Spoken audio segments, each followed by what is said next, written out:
Craig's hand was sliding up Jane's thigh when the flight attendant's voice cracked through the cabin. "Mr. Cummins, there's an emergency call from Memorial Hospital.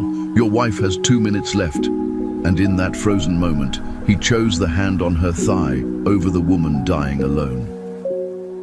The private jet hummed at 30,000 feet over the Atlantic Ocean, champagne bubbles rising in crystal glasses that cost more than most people's monthly rent.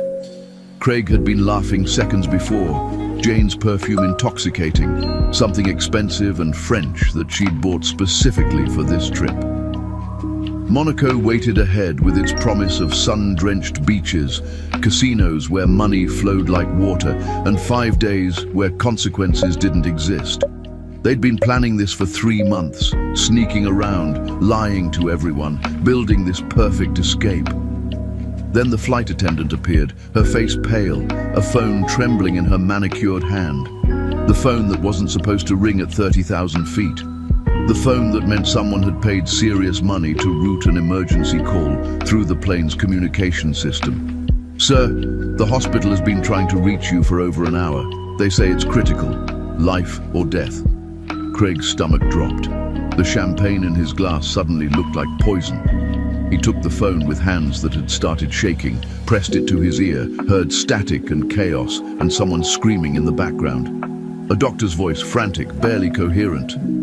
"Mr. Cummins, your wife is hemorrhaging uncontrollably. We've lost massive blood volume. The baby's heart has stopped twice already. We need immediate consent for an experimental procedure, and we need you here. She's asking for you. She keeps asking where you are. The line crackled with interference. Craig heard machines beeping frantically, urgent voices yelling medical terminology he didn't understand, and beneath it all, a sound that might have been Dora screaming. Or maybe he imagined that part. He'd imagine it for the rest of his life, never knowing if it was real. "Mr. Cummins, are you there? We don't have time for this. Your wife is dying. Your daughter is dying. We need you to authorize emergency procedures now." Jane's hand tightened on his arm, her perfectly manicured nails digging into his skin. Her eyes were wide with something that looked like horror, like she was finally seeing him clearly for the first time. "Craig, what's happening? What's wrong?" The pilot's voice crackled through the intercom, professional but urgent. "Sir, I'm monitoring this frequency. I understand the situation. We can turn around immediately. 90 minutes and we'll be back on the ground. I'll have emergency vehicles waiting on the tarmac. Say the word and I'll turn this plane around right now." Craig stared at Jane, at her perfect face with makeup applied by professionals that morning, at her expensive dress, the one she'd bought specially for the villa in Monaco, at the weekend they'd planned in meticulous detail, the restaurants, the beach club, the hotel suite with floor-to-ceiling windows overlooking the Mediterranean. 3 months of planning, $50,000 already spent, the villa waiting for them with champagne on ice and rose petals on the bed. Then he looked at his phone, at the dozens of missed calls from numbers he recognized. His mother, Dora's father, the hospital, all trying to reach him, all knowing something he'd been deliberately ignoring because he didn't want this weekend ruined. His wife was dying back there. His daughter he hadn't even met yet, whose name they'd chosen together months ago, who was supposed to be born into his arms, was dying. Everything was dying. "Mr. Cummins!" The doctor's voice was desperate now, breaking. "I need an answer now. Do we proceed with the experimental surgery or not? I can't wait any longer." Craig's mouth opened. His brain was screaming at him. "Turn around, go back, be there, be the man you're supposed to be." But Jane's hand was on his thigh. The sun was shining through the window. Monaco was so close, just another hour of flying. And Dora was strong. Dora would be fine. Doctors always overreacted. First babies took forever. They were being dramatic because that's what hospitals did. They created panic to cover themselves legally. "Do whatever you need to do," Craig said, his voice barely a whisper. Then louder, firmer, the decision made and locked in. "Proceed with the surgery. I authorize everything. Whatever it takes, just do what you have to do. You need to be here, Mr. Cummins. Your wife is asking for you. She needs..." Craig hung up. cut the doctor off mid-sentence, handed the phone back to the flight attendant, who looked at him like he was something she'd scraped off her shoe. Jane stared at him, all the color draining from her face. "Craig, your wife is dying. Your baby is dying. What the hell are you doing?" "They're overreacting," Craig said, but his hands were shaking so badly that when he picked up his champagne glass, he spilled it all over his expensive pants. The cold liquid spread across his lap like an accusation. "Doctors always overreact. It's their job to be dramatic. First babies take forever. Everything will be fine. We'll be back tomorrow and Dora will probably still be in early labor, and we'll all laugh about how panicked everyone got over nothing." "Turn the plane around!" Jane's voice was shrill now, rising above the engine hum. "Are you completely insane? Turn the plane around!" Craig tried to kiss her, his lips missing hers, landing awkwardly on her cheek instead. He tasted her makeup, bitter and chemical. "Baby, please, think about it. We're already halfway there. This weekend cost $50,000. The villa is waiting. The reservations are made. We can't just throw it all away because the hospital is being dramatic. We'll be back tomorrow. Everything will be fine. You'll see."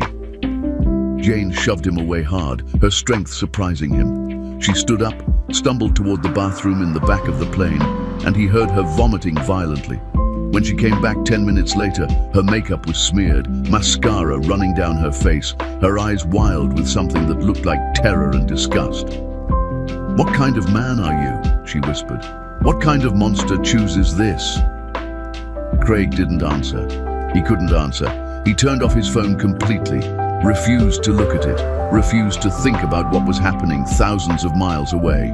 He ordered another champagne from the flight attendant, who served it to him with a look of pure contempt.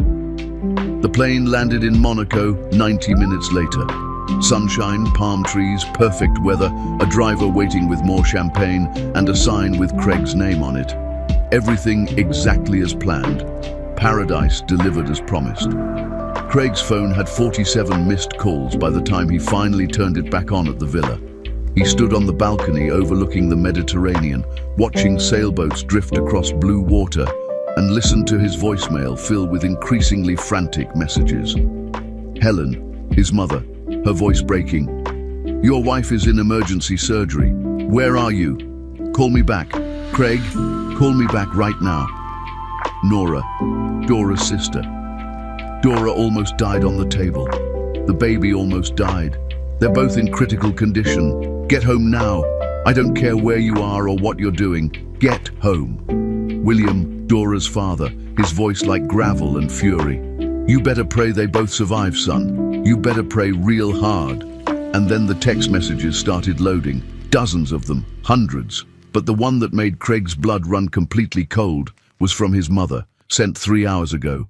"Your wife almost died alone on that operating table. Your daughter's heart stopped beating and you weren't there to say goodbye if she died. And you're posting cocktail photos on your Instagram story. You're posting sunset photos while your family fights for their lives. I saw them, Craig. I saw the photos you posted from the plane. You chose this. You chose a beach over them. You're dead to me. Do you understand? You're dead to me." Craig looked at his Instagram. He'd forgotten.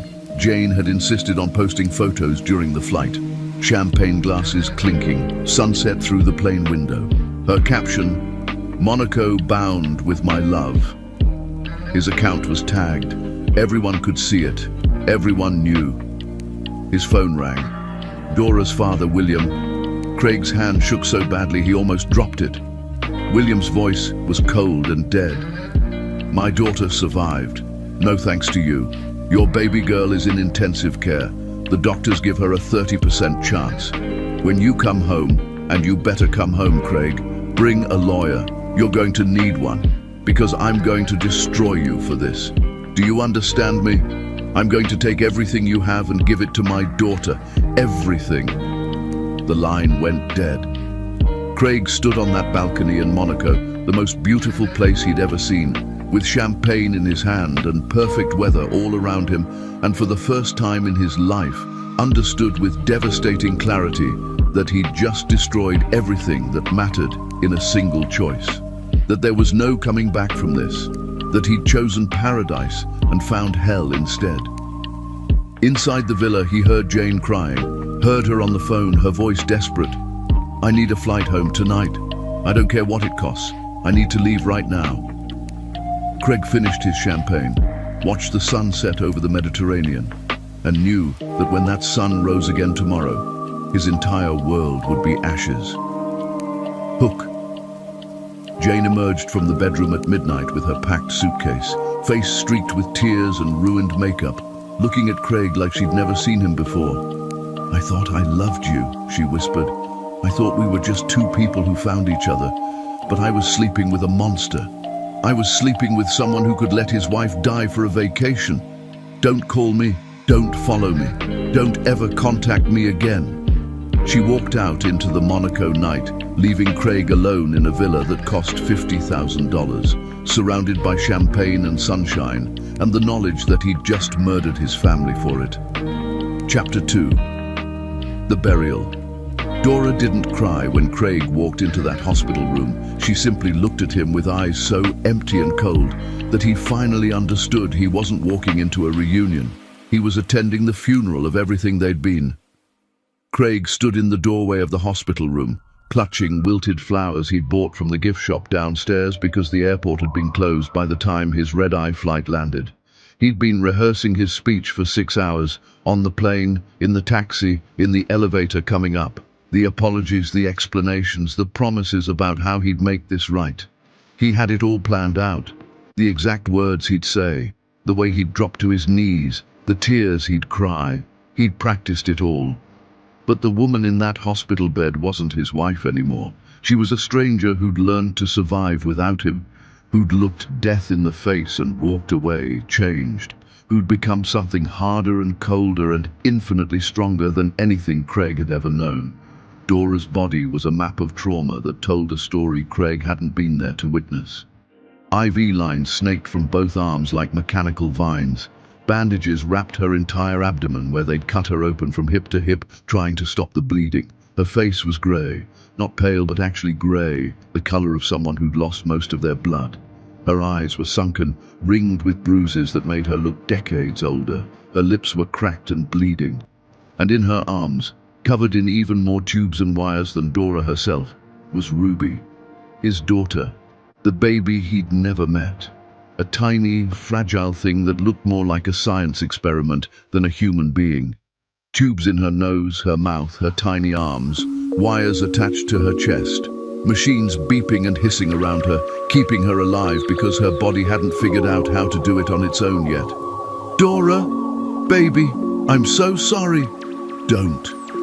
Her voice was flat, dead, like all the emotion had been burned out of her and only ashes remained. "Don't call me that, don't say you're sorry, just stand there and listen." Craig's prepared speech died in his throat.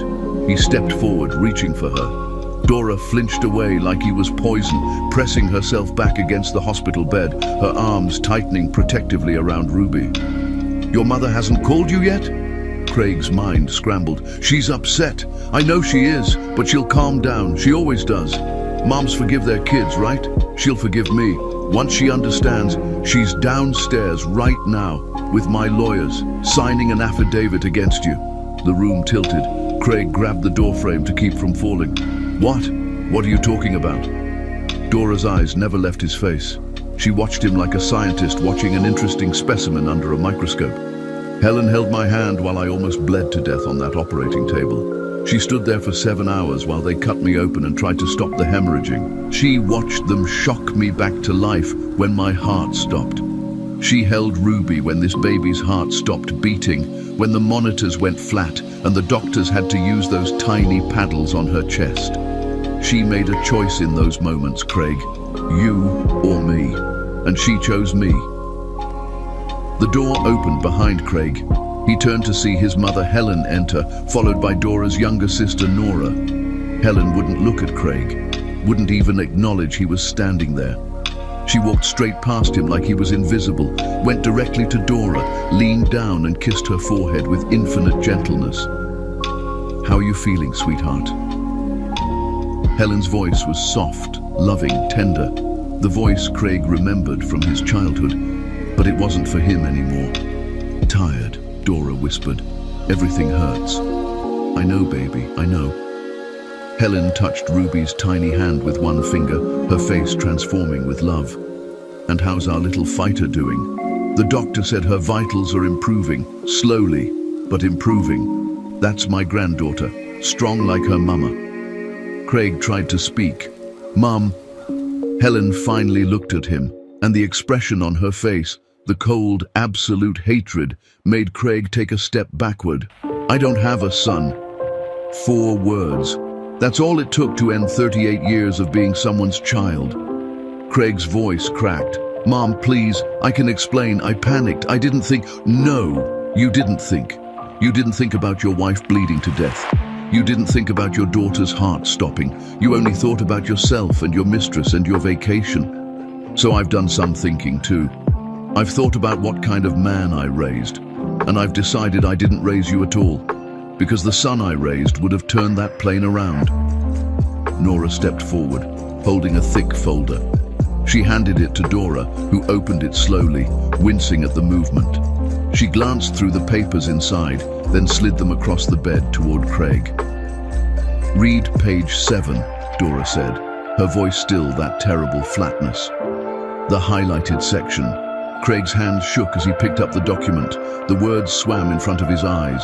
Prenuptial agreement, section 12, clause 4. He read it 3 times before his brain could process what it said. In the event of proven infidelity or abandonment during pregnancy or childbirth, the injured party shall receive 75% of all marital assets, immediate forfeiture of all jointly held properties, irrevocable termination of all business partnerships established through the injured party's family connections, and immediate dissolution of any financial arrangements made through family investments. You can't, Craig started. Your flight records, Dora interrupted, pulling out another document from the folder Nora had brought, showing you continued to Monaco after the emergency call, your Instagram posts, time-stamped in Monaco while I was on the operating table, Jane Asher's sworn testimony. She contacted my lawyers herself, told them everything, how the doctor called, how the pilot offered to turn around, how you chose to keep flying. She gave us everything, Craig, every detail. She was horrified by what you did. Craig felt like he was drowning.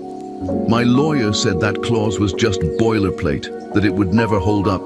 Your lawyer was wrong. Dora pulled out more papers. My father is calling every investor you have, every business connection you built using my family's name and money.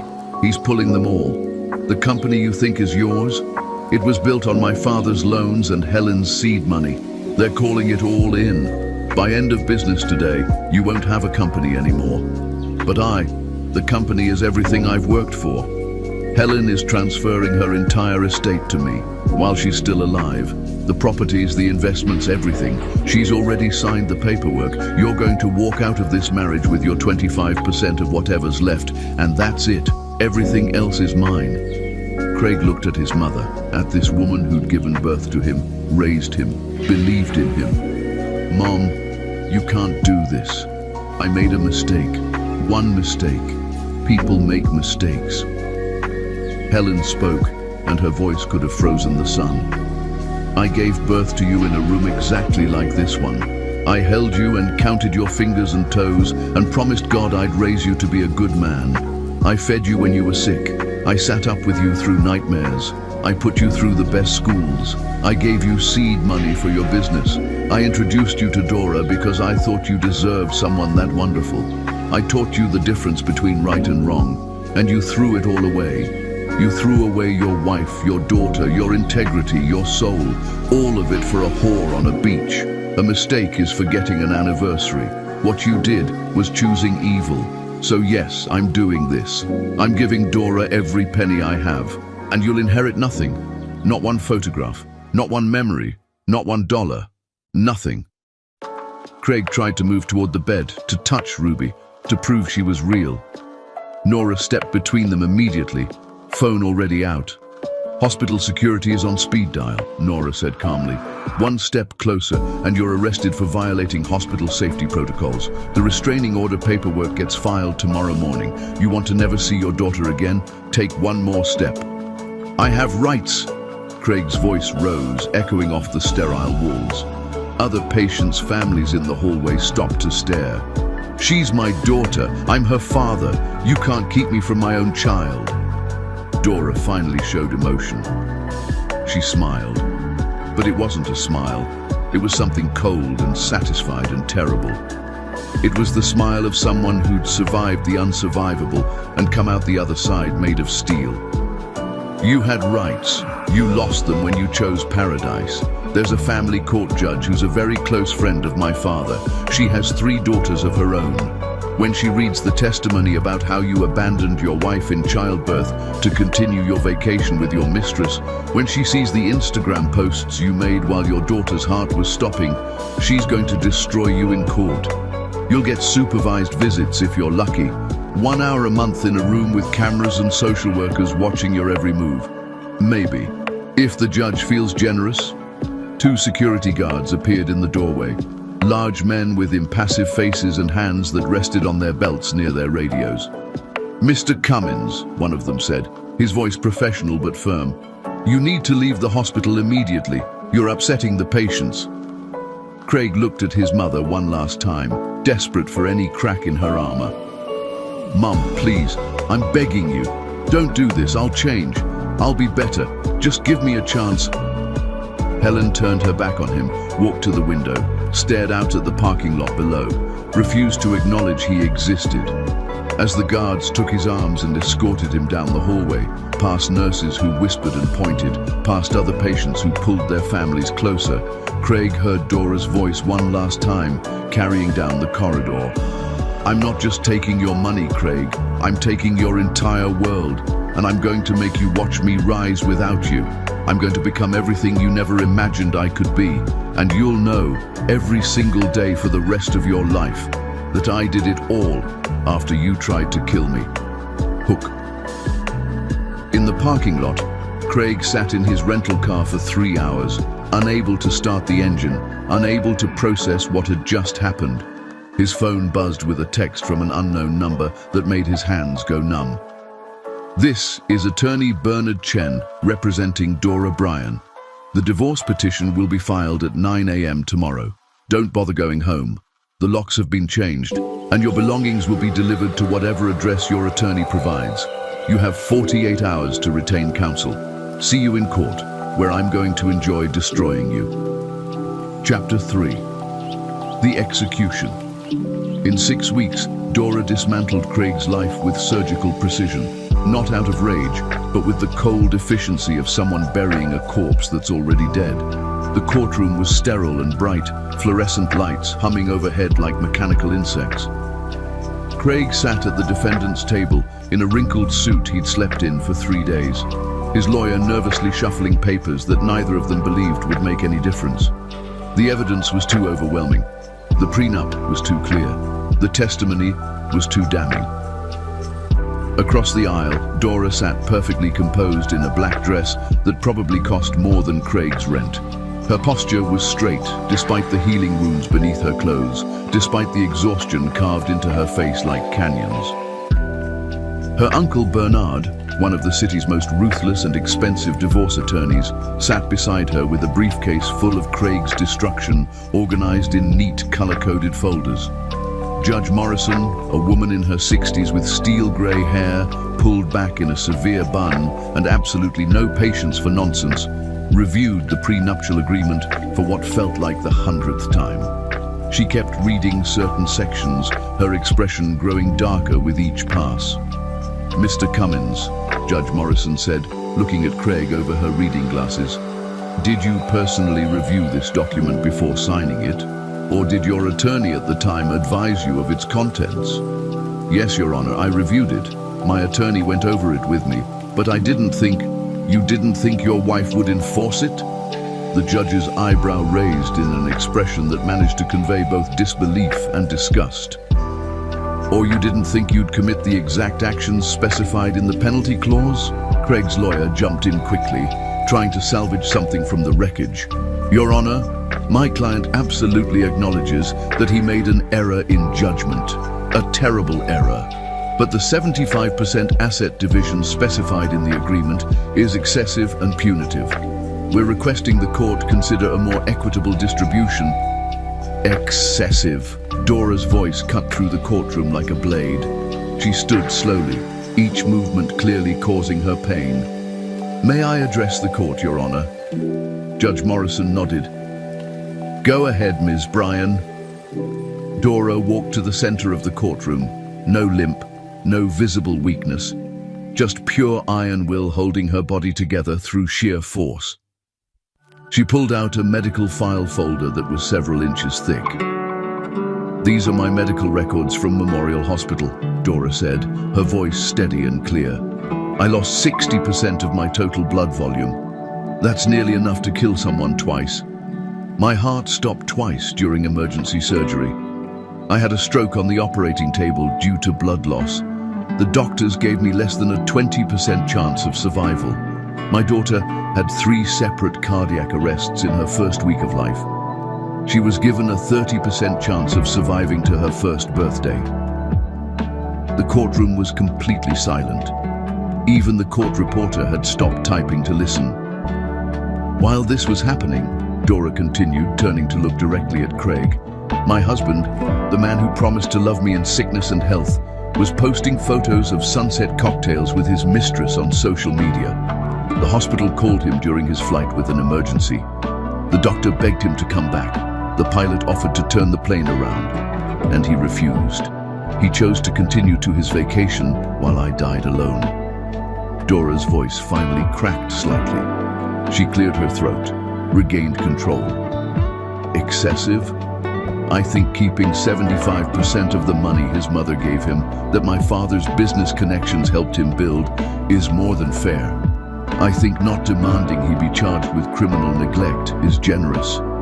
I think allowing him to keep his 25% instead of taking absolutely everything is more mercy than he showed me when I was bleeding to death on that operating table, begging the nurses to call him again, believing he would come, believing he would choose us. Judge Morrison looked at Craig like he was something rotting on her courtroom floor. Mr. Cummins, I'm approving the 75% asset split as specified in the prenuptial agreement you voluntarily signed. Furthermore, I'm granting an immediate restraining order. You will maintain a minimum distance of 500 feet from Ms. Bryan, her residence, and the minor child at all times. Supervised visitation will be determined at a later hearing, pending psychological evaluation and anger management certification. Do you understand? Craig couldn't speak. His throat had closed up completely. His lawyer answered for him in a defeated whisper. The asset division process took 3 brutal weeks. Craig's tech company, the thing he'd spent a decade building, the thing he thought of as his identity, was dismantled piece by piece like a car in a chop shop. Dora's father, William, made phone calls. That's all it took. Personal calls to every major investor. The message was simple, delivered in William's gravelly voice that had intimidated corporate boardrooms for 40 years. Craig Cummins abandoned his wife and newborn daughter in a medical crisis to continue a vacation with his mistress. My daughter almost died. My granddaughter almost died. Do you want to continue doing business with a man like that? Do you want your company's name associated with someone who could do something like that? Because I promise you, I'll make sure everyone knows who your partners are. The investors fled, not slowly, not with consideration or deliberation. They fled like people escaping a building fire, trampling each other in their rush to distance themselves from Craig's toxicity. Within 2 weeks, Craig's company had lost 80% of its funding. The board called an emergency meeting and voted unanimously to remove Craig as CEO. They offered him a humiliating severance package that was barely enough to cover 3 months of rent. Craig's luxury condo in the downtown tower, the one with floor-to-ceiling windows and a doorman who knew his name, had been purchased with a down payment from Helen. It went to Dora.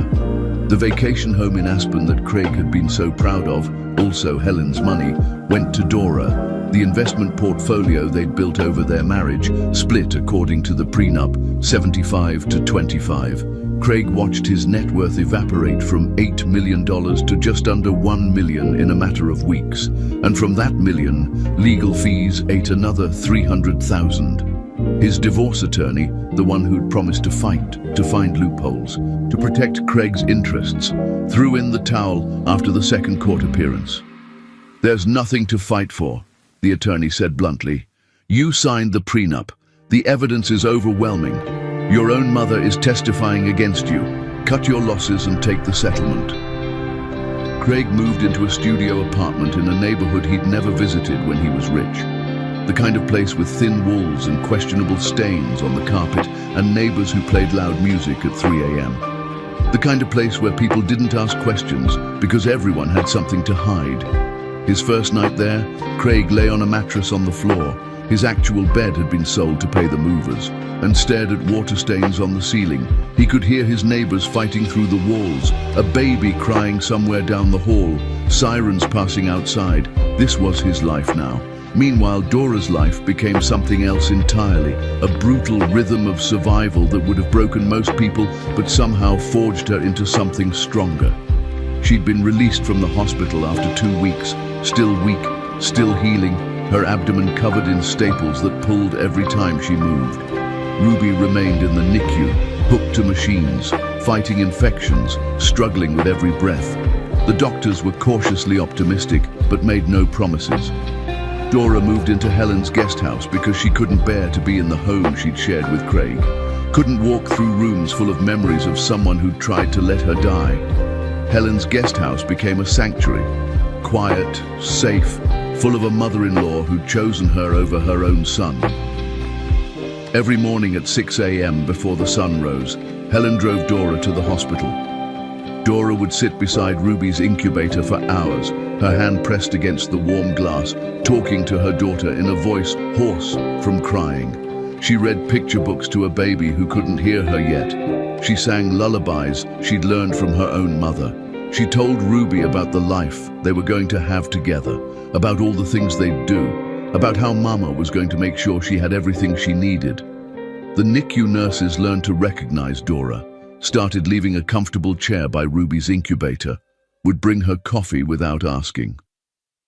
One nurse named Patricia, a woman in her 50s who'd been doing this for decades, sat with Dora one night when Ruby's heart monitor showed irregularities. "I've seen a lot of mothers come through here," Patricia said quietly. "The ones who make it through are the ones who find something beyond the fear. You finding anything?" Dora looked at her daughter, this tiny person who'd almost died because her father chose a beach over her life. "I'm finding anger," Dora said. "I'm finding rage. Is that enough?" Patricia smiled slightly. "Honey, rage is fuel. Use it." So Dora did. During the hours when Ruby was stable, when the doctors said it was okay to step away, Dora started learning her father-in-law's business.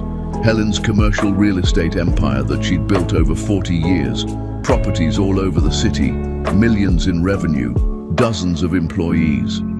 "I want you to take over," Helen said one afternoon, sitting in her office with Dora, spreadsheets and contracts spread across the desk. "Not eventually. Now. I'll teach you everything, but you're going to learn fast because you'll need something to focus on when Ruby comes home. You'll need something that's yours." "I don't know anything about real estate." "You know how to survive," Helen interrupted. "That's all business really is. Surviving and making the other person blink first. The rest is just numbers and contracts and reading people. I'll teach you those parts." So between hospital vigils, Dora learned. She studied lease agreements while sitting beside Ruby's incubator. She reviewed property valuations during late-night pumping sessions in the hospital lactation room. She attended tenant meetings and stayed silent in the corner, watching how Helen negotiated, how she read people, how she knew exactly when to be firm and when to show mercy. Her mind, desperate for something other than hospitals and heartbreak and the constant terror of losing Ruby, absorbed everything like a sponge. The distraction was oxygen, the learning was survival. Craig tried to contact Dora relentlessly during those first weeks. Flowers arrived at the hospital. Dora had the nurses throw them away without looking at the cards. Letters came to Helen's address. Dora burned them in the fireplace without opening the envelopes. He called from different numbers, hoping she wouldn't recognize them. She blocked each one the moment she heard his voice. Finally, Craig sent a 20-page handwritten letter via certified mail. He'd spent days writing it, pouring out his regrets and apologies and promises. He'd been in therapy. He'd cut off all contact with Jane. He was trying to be better. He just needed Dora to give him a chance to prove it. The letter arrived at Helen's house on a Tuesday morning. Dora sat at the kitchen table, holding the unopened envelope, staring at Craig's handwriting on the front. Nora was visiting, sat across from her with coffee. "You going to read it?" Nora asked carefully. "No." "Want me to read it to you?" "No." Dora turned the envelope over in her hands. It was thick, heavy. He'd spent time on this, put thought and effort into trying to reach her. She didn't care. Dora picked up a pen from the counter and wrote across the front in large block letters, "Return to sender. You're already forgotten." She handed it to Nora to mail back. That night, Dora sat in Ruby's nursery at Helen's house, the room Helen had prepared with a white crib and soft toys and curtains with little stars on them. The room waiting for a baby who might never come home. Dora sat in the rocking chair in the dark, her body aching from healing wounds, her mind aching from everything else. Helen found her there at midnight, sat on the floor beside the rocking chair. They didn't speak for a long time, just sat together in the darkness of an empty nursery. Finally, Helen said, "I'm sorry I raised a man who could do this to you." Dora reached down, touched Helen's silver hair. "You didn't raise that man. You raised someone better. He chose to become this." "I'm leaving you everything," Helen said. "The properties, the investments, the business, all of it. I've already changed my will. I had my lawyer write it up yesterday. Craig gets nothing, not one penny." "Helen, you don't have to do that." "Yes, I do, because you're the daughter I should have had, because Ruby is my granddaughter and she deserves everything I can give her, and because my son is dead to me. The boy I raised died on that plane when he chose to keep flying. What came back isn't my son, it's a stranger wearing his face." They cried together in the dark nursery, mourning different losses. Dora mourning the husband who'd betrayed her, Helen mourning the son who'd never really existed. Hook. The next morning, Craig received an envelope from Helen's attorney. Inside was a single document, Helen's updated will, showing every single asset transferred to Dora Bryan and Ruby Bryan, and attached to it a handwritten note in Helen's elegant script that Craig would read 1,000 times, memorizing every word. "You are no longer my son. Do not contact me again. Do not come to my house. Do not attend my funeral when I die. You are nothing to me now. You are less than nothing. You are the mistake I can never undo, the failure I will regret until my last breath. I hope you live a very long life, Craig, because I want you to feel this loss for decades. I want you to watch Dora thrive without you. That's my gift to you, a long life full of regret." Chapter 4, The First Failed Reunion. Craig waited outside the hospital for 8 hours in freezing rain before Dora finally came out, and the 5 words she spoke destroyed him more than any divorce papers ever could. "You have no daughter here." The rain had started at dawn, the kind of cold November rain that seeps through everything. Coat, shirt, skin, bone. Craig stood across the street from Memorial Hospital's main entrance, hood pulled up against the downpour, watching the automatic doors slide open and closed as people came and went. Doctors finishing night shifts, families visiting sick relatives, people living their normal lives, while Craig's had disintegrated into standing in freezing rain, hoping for a glimpse of what he'd destroyed. He'd heard through a former colleague, someone who still had connections to Dora's social circle, who'd mentioned it casually over drinks, that Ruby was being discharged today. After 4 months in the NICU, after countless surgeries and setbacks and midnight scares, she was finally healthy enough to go home. Craig had to see her, had to see them. Just one glimpse to prove they were real, that they still existed, that there was something left worth saving. His shoes had been soaked through hours ago, water pooled in them, his socks squelching with every shift of weight. He'd lost his job 3 weeks ago, fired for drinking during lunch, for missing deadlines, for the viral video of his hospital confrontation that 100,000 people had watched. Now he was working part-time at a telemarketing call center, making barely enough to cover rent, living off the rapidly dwindling remains of his 25%. Every dollar counted now. Every expense felt like bleeding. People rushed past with umbrellas, their faces hidden, their lives continuing normally. Taxis splashed through puddles that soaked Craig's already wet pants. He didn't move, couldn't move. This was all he had left, standing in the rain hoping for 5 seconds of seeing them. At 4 in the afternoon, after 8 hours of waiting, the hospital doors finally opened and Dora emerged. Craig's breath caught so hard it hurt his chest. She looked completely different, thinner, sharper, like she'd been carved from something harder than flesh and bone. Her hair was pulled back severely. She wore dark clothes that made her look older, more austere. This wasn't the woman he'd married. This was someone forged in fire he'd lit. Dora's sister Nora pushed a wheelchair carrying Ruby's car seat. The baby was bundled in pink blankets, just a tiny face visible, eyes closed against the grey afternoon. Helen followed behind, carrying bags stuffed with medical supplies and discharge papers. Just 3 women and a baby. No Craig, no space for Craig, no need for Craig. He couldn't help himself.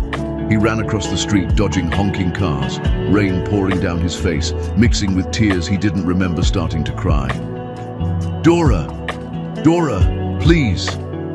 She froze mid-step, turned slowly, carefully, like someone hearing a dangerous animal behind them. Her face showed no surprise, just exhaustion. Like she'd been expecting this, like she'd been dreading it. 5 seconds, Craig gasped, water streaming from his hair into his eyes. Just let me see her for 5 seconds, please, Dora. I won't touch her, I won't come close. I just need to see she's okay, that's all. Please. Dora looked at him for a long moment, studying him like she was trying to remember who he used to be. Then, no. She's my daughter. You have no daughter here. The words hit Craig like physical blows. He actually stumbled backward. What? What do you mean? She's mine. Dora's voice was completely flat, emotionless, like she was discussing the weather. She's mine because I'm the one who almost died bringing her into this world. I'm the one who sat beside her incubator for 4 months while she fought to stay alive. I'm the one who learned to work her feeding tube, to monitor her oxygen levels, to recognize the signs of distress. You're just the sperm donor who chose not to show up. Craig tried to step closer. Nora moved between them immediately, phone already out, finger hovering over the emergency call button. I've got hospital security on speed dial. You're currently violating the restraining order's spirit, if not its letter. You're 500 feet away, but you're clearly harassing her. 1 more step and I'm making the call. I'm not violating anything. Craig's voice rose, desperate and breaking. I'm on public property. I have every right to be here. I just want to see my baby. That's not illegal. That's not... You don't have a baby, Dora interrupted. You have a biological connection to a child you've never met. That's not the same thing. Helen stepped forward then, and the look on her face made Craig physically recoil. This woman who'd raised him, who'd kissed his scraped knees and helped with his homework and believed in him when no one else did. She looked at him now with such absolute contempt that it was worse than hatred. Hatred at least meant he still mattered enough to hate. If you take 1 more step toward that child, I will have you arrested for harassment and intimidation, Helen said, her voice deadly quiet. If you contact Dora again in any way, I will use every connection I have to make sure you never work in this city again. And if you ever show up where we are again, at the hospital, at my house, anywhere, I will make sure the rest of your miserable life is spent wishing you died on that plane instead of coming home to make our lives hell. A crowd was gathering, people with phone cameras out, recording everything. Craig heard whispers rippling through the crowd. That's the guy from the video. Abandoned his wife in childbirth, saw it online. What kind of person does that? Craig's eyes found Ruby in the car seat. He could barely see her through the rain and blankets, just a tiny face, perfect and unaware, sleeping peacefully. His daughter who had no idea he existed, who would grow up without ever knowing his voice or his face or his name. "I'm sorry," Craig whispered, but the words were swallowed by thunder rolling overhead. "I'm so sorry, Ruby. I'm so sorry for everything, baby girl." Dora finally spoke again, and her voice carried across the parking lot despite the rain, loud enough for the growing crowd to hear every word. "You want to know why you can't see her? I'll tell you exactly why, and I want all these people with their cameras to hear it too." She gestured to the crowd, to the dozen phones recording this moment for posterity, for the internet, for evidence. This man, Craig Cummins, had a choice. His wife was dying in emergency surgery. His daughter's heart had stopped beating. The doctor called him and begged him to turn his plane around and come home. And he looked at his mistress sitting beside him and chose to keep flying to his vacation. While I was bleeding out on an operating table, while doctors were shocking my heart back into rhythm, he was sipping champagne and posting sunset photos to Instagram. While Ruby's heart stopped beating for the third time, while nurses were doing CPR on a baby the size of a football, he was checking into a luxury villa in Monaco. So no, he doesn't get to see her now. He doesn't get to play father. Fathers show up. Fathers choose their families. This man chose himself, and he'll live with that choice for the rest of his life. Someone in the crowd yelled, "You're disgusting." Another voice, "How could you do that to your family?" A woman Craig didn't know stepped forward, rage on her face. "I hope you never sleep again, you monster." Craig wanted to explain, to defend himself, to make them understand that it was more complicated than it sounded. But there was no explanation, no defense. Every word Dora had spoken was the absolute truth. Dora moved past him toward a waiting car, a black sedan with a driver who immediately got out to help with the wheelchair. Nora and Helen followed, creating a protective circle around Ruby. Craig reached out, not to touch, just reaching, and Helen slapped his hand away so hard the sound cracked through the air like a gunshot. "Don't you dare!" Helen hissed. They loaded Ruby into the car seat base, secured in the back seat. Nora got in one side, Helen in the other, both bracketing the baby like bodyguards. Dora stood by the open door, rain soaking through her coat, looking at Craig one last time. "I survived without you," Dora said quietly, just barely loud enough for Craig to hear over the rain. "I almost died and you weren't there, so I learned to save myself. Ruby almost died and you weren't there, so I learned to save her too. We don't need you, Craig. We never did. We're better off without you.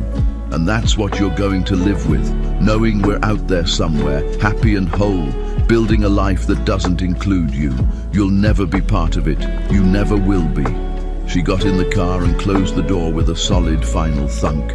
Craig stood in the freezing rain, watching the taillights disappear down the wet street. The crowd dispersed slowly, people muttering to each other, shaking their heads, some still recording with their phones. Security guards approached from the hospital, asked Craig to move along, said people were complaining about him loitering. Craig just walked away, soaked through to his soul, shivering, past the people still recording him on their phones, past the whispers and judgment. He walked for hours through the rain, not knowing where he was going, not caring. Eventually found himself at a bar he didn't recognize, ordered whiskey, broke his sobriety, drank until he couldn't feel the cold anymore, drank until the bartender cut him off, stumbled home to his studio apartment and passed out on the floor. That night, he searched for Dora's name online through bleary, drunk eyes. Found an article from a commercial real estate website. Dora Bryan takes the reins. New manager revitalizes historic property portfolio.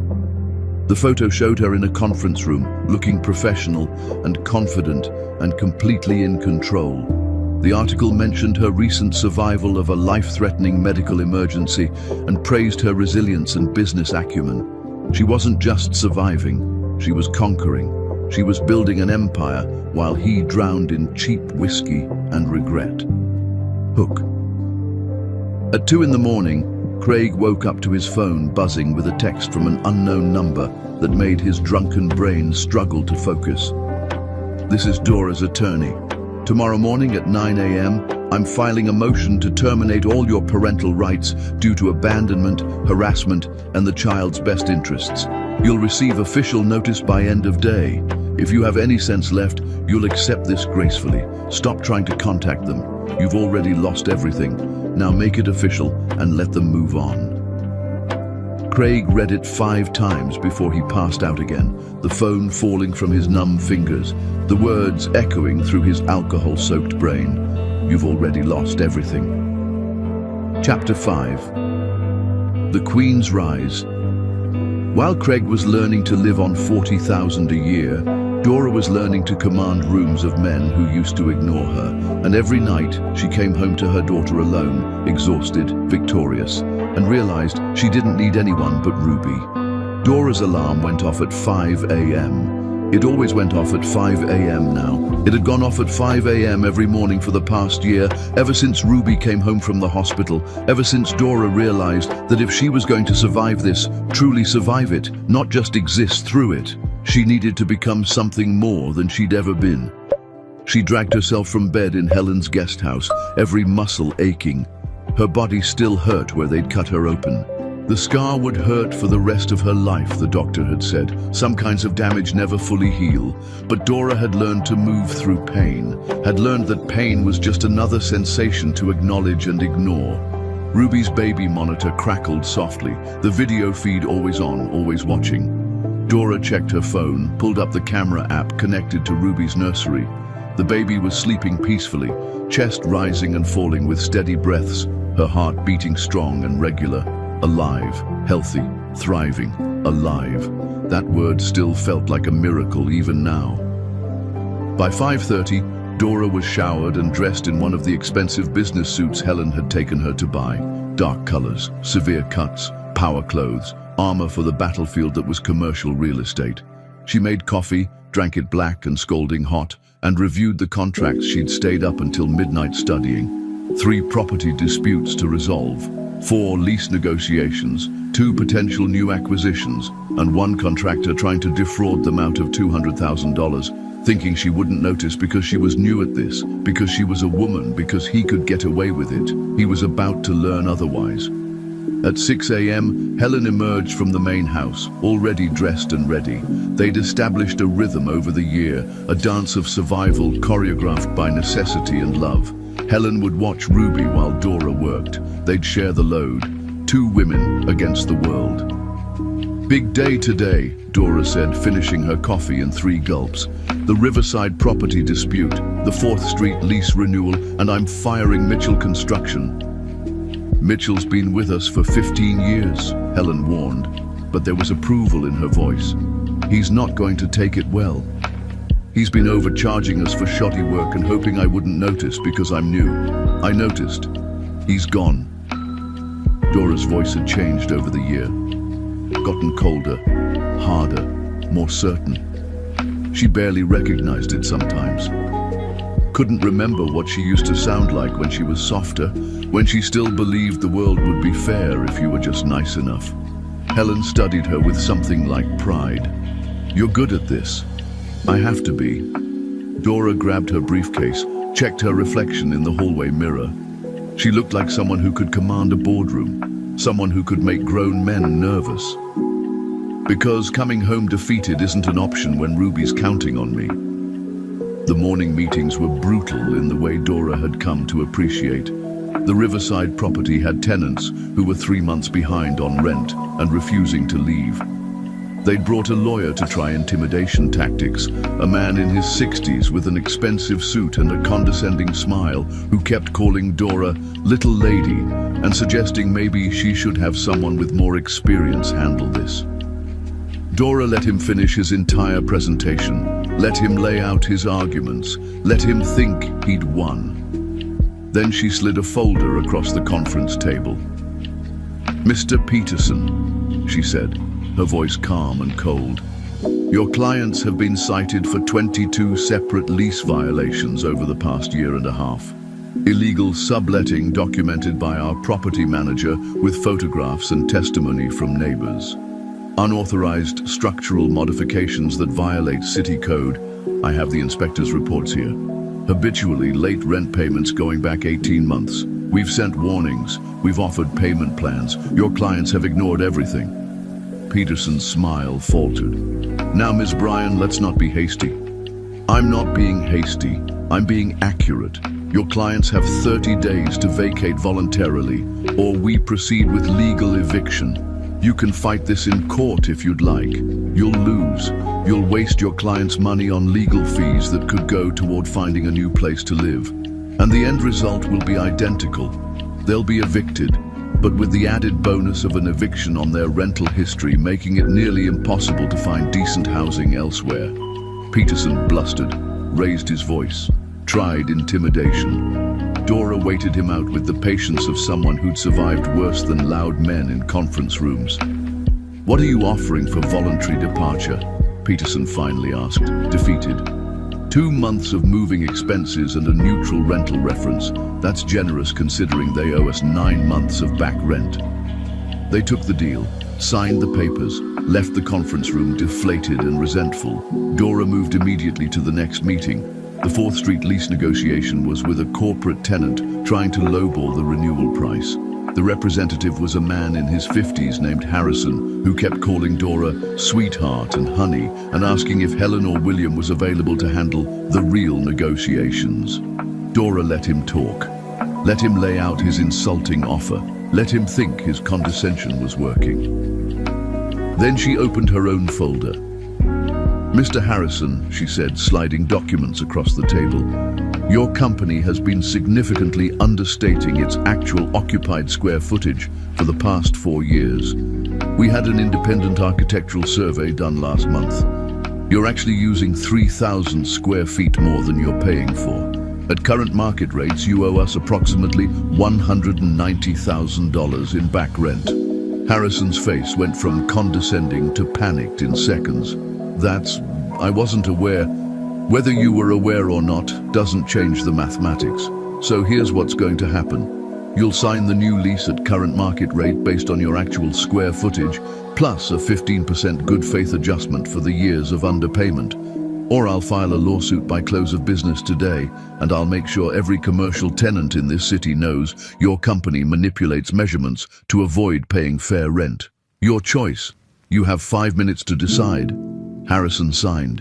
The contract was worth an extra $500,000 over the lease term. By lunch, Dora had saved the company nearly $750,000 and renegotiated 2 major contracts, but there was no time to celebrate.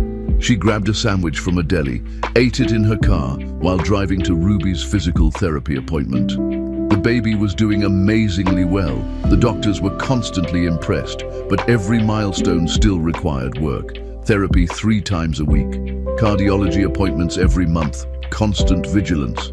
Dora sat in the waiting room, still in her business suit, watching through the glass as Ruby worked with the physical therapist.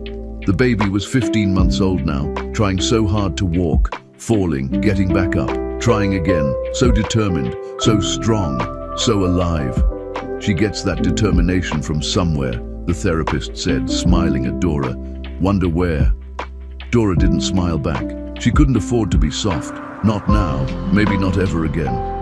"She gets it from having no choice, like me."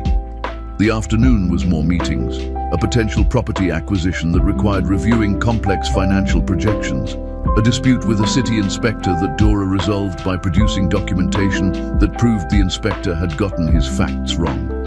An interview with a local business magazine who wanted to profile the woman who turned around a struggling real estate empire.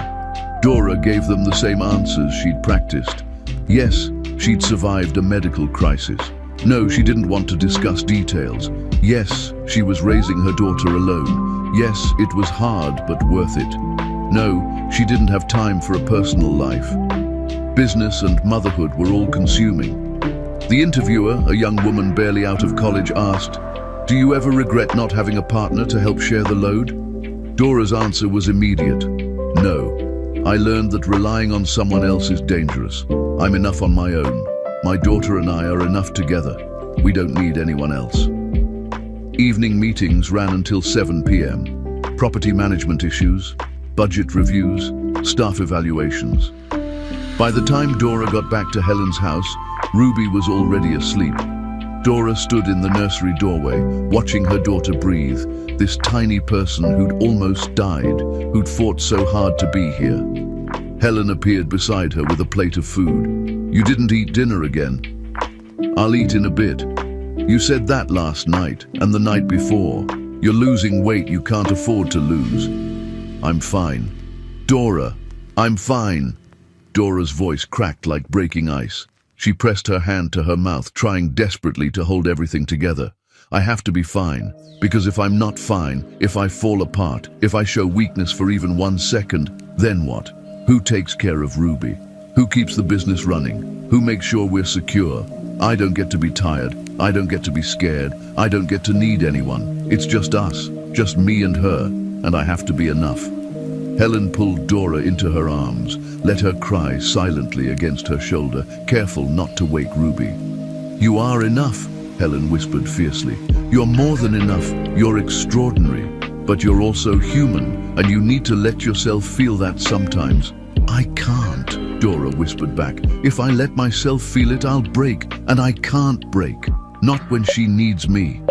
They stood in the dark nursery, 2 women holding each other up, both trying to survive the wreckage Craig had left behind. Meanwhile, across the city in his studio apartment, Craig learned about Dora's success through a former colleague who mentioned it at an AA meeting. She's supposed to be brilliant, ruthless, turned that whole company around in less than a year. Everyone in commercial real estate is talking about her. Craig went home and searched online, found article after article. Rising star in real estate. The woman who built an empire from tragedy. Single mother CEO defies all expectations. Every article was another knife. Every success she achieved was proof that his existence had been unnecessary. Worse than unnecessary. His presence would have held her back. His absence had freed her to become this. Craig tried to send flowers to Dora's office. They were returned the same day with a note. Ms. Bryan does not accept deliveries from Craig Cummins. He tried calling her office line. Her assistant said, Ms. Bryan has asked that you not contact her through business channels. Further attempts will be considered harassment and reported to authorities. He tried email from a new address she hadn't blocked yet. Sent a long message about wanting to be involved in Ruby's life, wanting to prove he'd changed, wanting a chance to show he could be better. Dora's response came 3 hours later. One line, you had your chance to be part of her life. You chose paradise instead. Accept your decision and move on. Hook. That night, Craig saw it on social media. A post from someone in Dora's business circle. Photos of a charity fundraiser at the lake house, the house where Craig had grown up, his childhood home, except it wasn't his anymore. Dora stood on the deck in an elegant dress, looking powerful and beautiful, holding Ruby, who was laughing, surrounded by business associates and friends. The caption read, Dora Bryan christens her new lake house estate with fundraiser for maternal health. Reading survivor, single mom, ne boss. Craig stared at the photo until his eyes burned, understanding that Dora wasn't just taking his money and his family. She was taking his past, his memories, his entire history, and rewriting it without him in it. She was systematically erasing him, and there was nothing he could do to stop it. She'd become unstoppable, and he'd made her that way. Chapter 6. The second failed reunion. Craig thought ambushing Dora at Helen's birthday party was his path back to his daughter. Instead, it became the night his mother erased him from the family tree in front of 200 witnesses. The country club was decorated in silver and white, elegant and understated in the way expensive things always are. Crystal chandeliers sparkled overhead. White roses and silver ribbons adorned every table. A string quartet played Vivaldi in the corner. This was exactly the kind of celebration Helen deserved for her 70th birthday. Graceful, beautiful, surrounded by people who loved her. Craig knew he wasn't invited. The invitation list had been very deliberately crafted to exclude him, but he came anyway. He'd been planning this for weeks. Bought a suit from a thrift store because his good clothes were long gone, sold or thrown away during one of his many moves to cheaper apartments. Lost 40 pounds from stress and poverty and forgetting to eat. Looked older than his years, worn down by consequence and regret. The security guard at the entrance checked his clipboard. Name, sir? Craig Cummins, I'm Helen's son. The guard's face remained professionally neutral, but Craig saw recognition flicker in his eyes. Everyone knew the story by now. It had been in the papers, on social media. Local news had done a story about the billionaire who abandoned his dying family. I'm sorry, sir, but you're not on the guest list. It's my mother's birthday. I don't need to be on a list to wish my mother happy birthday. Sir, I have specific instructions that you're not permitted entry. I'm going to have to ask you to leave. Craig's jaw tightened. Through the glass doors, he could see the party in full swing. His mother at the center of it all in a beautiful silver dress, laughing, surrounded by people who loved her. And beside her, he saw Dora, wearing emerald green, looking confident and powerful, and nothing like the woman he'd left bleeding. And in her arms, Ruby, bigger now, almost 2 years old, wearing a white dress, her dark curls held back with a silver ribbon. His daughter, his family, his life happening without him like he'd never existed. I just want to wish my mother happy birthday, Craig said, his voice breaking. 5 minutes, please. That's all I'm asking. Sir! Craig pushed past the guard, heard shouting behind him but didn't stop, couldn't stop, burst into the main ballroom where 200 heads turned to stare. The string quartet faltered mid-note. Conversations died mid-sentence. The sudden silence was deafening. Helen stood at the center table, Dora beside her with Ruby on her hip. Nora was there. Dora's father, William, the entire family that had once been his, looking at him with expressions ranging from shock to contempt. Craig walked toward them, and the crowd parted around him like he carried a contagious disease. People pulled their chairs back, mothers turned their children away. The physical revulsion was palpable. Mom, Craig said, his voice echoing in the silent ballroom. Mom, it's your birthday. I just wanted... How did you get in here? Helen's voice was ice. She didn't move toward him, didn't smile, just stared at him like he was an intruder, a threat, a stranger. I needed to see you, to talk to you. It's been over a year and you won't answer my calls and I just... Craig's words tumbled out desperate and jumbled. I made a mistake. I know I did. I've been trying to get better. I'm in therapy, I'm sober, I'm working. I just need you to give me a chance to show you that I'm trying to change. Please, Mom, please. You're not my son. Those 4 words again. They still cut just as deep. Craig stumbled like he'd been physically struck. Ruby started crying, loud, frightened. She buried her face in Dora's neck, little hands clutching her mother's dress, her small body trembling. Dora turned away immediately, bouncing Ruby gently, murmuring soft reassurances that Craig couldn't hear. You're scaring her, Dora said, her voice quiet but carrying through the silent room. You need to leave. I'm her father!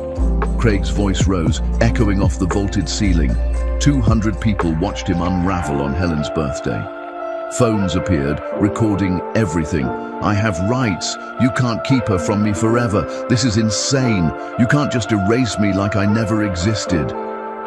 Dora turned back to face him, still holding crying Ruby, and her expression was something beyond anger. It was exhaustion, resignation, like she was so tired of this conversation she could barely stand to have it one more time. You have no rights. The court terminated them. You signed the papers. I only signed because my lawyer said I'd lose anyway. You signed because you knew you deserved to lose. Dora's voice cut through his protests. You abandoned her when her heart was stopping. You chose a beach over her life. Now you want to show up at parties and play father.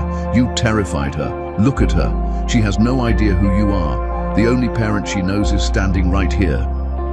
Craig tried to move closer. William stepped forward. Dora's father in his 70s, but still solid, still powerful, moving with the confidence of someone who'd intimidated corporate boardrooms for decades. You need to leave, Craig, right now. She's my daughter. Biology doesn't make you a father. William's voice was quiet but absolute. Being there makes you a father. Showing up makes you a father. You know who Ruby calls her family? Her mother, her Aunt Nora, her grandmother Helen, the people who were there during her surgeries, during her nightmares, during every single day of her life. You're not part of that. You chose not to be.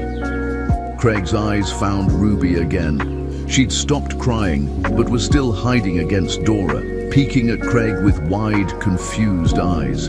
She didn't know him, didn't recognize him as anything but a scary stranger yelling at her family. "I'm sorry," Craig whispered, but the words were swallowed by the silent room. "I'm so sorry, Ruby. I made the worst mistake anyone can make. I just want a chance to..." "Security!" Helen's voice cracked through the ballroom like a whip. "Remove this man from my party immediately. He's trespassing." 3 security guards appeared, larger than the one at the door, professional, implacable. They moved toward Craig with practiced efficiency. As they took his arms, Helen's voice rang out again, commanding everyone's attention. "I want everyone here to witness this. I want there to be no confusion about my intentions. Craig Cummins is no longer my son. My will leaves everything, every property, every investment, every dollar I possess, to Dora and Ruby. Craig inherits nothing. That is my choice, made of sound mind and clear conscience. He destroyed his family. I'm destroying his inheritance. He means nothing to me now, nothing to this family. He's dead to me." The room was absolutely silent. 200 witnesses to his complete erasure. 200 people who would tell this story for years, who would remember the night Craig Cummins was officially disowned by his own mother at her birthday party. The guards dragged Craig toward the exit. He didn't fight, just went limp, let them pull him out of the ballroom, past the whispers and stares, past people recording with their phones, past his mother who'd turned her back and wouldn't look at him. Outside in the parking lot, the guards didn't let go until they'd walked him all the way to his car. "If you come back," one of them said, his voice not unkind, just firm, "we'll call the police. This isn't your family anymore, man. You need to accept that and move on." Craig sat in his car for over an hour, unable to start the engine, watching through the windows as the party continued without him, watching his mother laugh and dance, watching Dora move through the crowd, holding Ruby, looking confident and in control, watching Ruby giggle and play with other children, completely happy, completely fine without him. His phone buzzed. Email from Dora's attorney, Bernard Chen. "Mr. Cummins, due to tonight's incident, Ms. Bryan is filing for an extended restraining order with enhanced provisions. You are now prohibited from approaching within 500 feet of Ms. Bryan, Ms. Helen Cummins, Ruby Bryan, any property owned by the Bryan or Cummins families, or any event where the aforementioned parties are present. Violation will result in immediate arrest and criminal charges. Additionally, Ms. Bryan is filing harassment charges based on tonight's behavior and your pattern of unwanted contact over the past year. You will receive official notification within 24 hours. I strongly advise you to retain criminal counsel. This is your final warning. Leave them alone. Bernard Chen, attorney at law." Hook. Craig started his car with hands shaking so badly he could barely turn the key. And as he pulled away from the country club where he'd attended countless family events over the years, birthdays, anniversaries, celebrations, he realized he wasn't just losing his daughter. He was being systematically erased from every place he'd ever belonged. From his mother's life, from his family's history, from his daughter's memory. And the woman doing it, the woman executing this erasure with surgical precision, was the one he'd tried to let die. She'd survived him. She'd become powerful despite him. And now she was removing him from existence piece by piece, and he was powerless to stop any of it. Chapter 7. The Funeral Execution. Helen died on a cold morning in November, and at her funeral, Craig learned that even in death, his mother had one final way to destroy him. She wrote her own eulogy, and she used it to erase him completely. The church was full to overflowing, every pew packed, people standing along the walls. Hundreds of lives Helen had touched over 7 decades, business associates, friends, charity recipients, the families she'd quietly helped through her philanthropic work. Helen had been loved deeply and widely, and her funeral proved it. Craig stood in the very back, pressed against the wall behind the last pew, wearing a borrowed suit because he'd sold his last good one months ago to pay for car repairs. He'd lost more weight, looked hollow, looked like someone slowly disappearing. No one had sent him notification about the funeral. He'd seen the obituary in the newspaper, the small announcement that mentioned services at the First Presbyterian Church at 10 a.m. No one acknowledged him. No one made eye contact. The people standing near him shifted away slightly, creating a bubble of empty space around him, like his grief was contaminated. He was a ghost among the living, present but unseen, there but not there. The casket was closed, covered in white roses, Helen's favorites. Craig remembered buying her white roses every Mother's Day from the time he was 6 years old, remembered saving his allowance to afford them, remembered her smile when he brought them, still damp from the florist's cooler, tied with ribbon he'd chosen himself.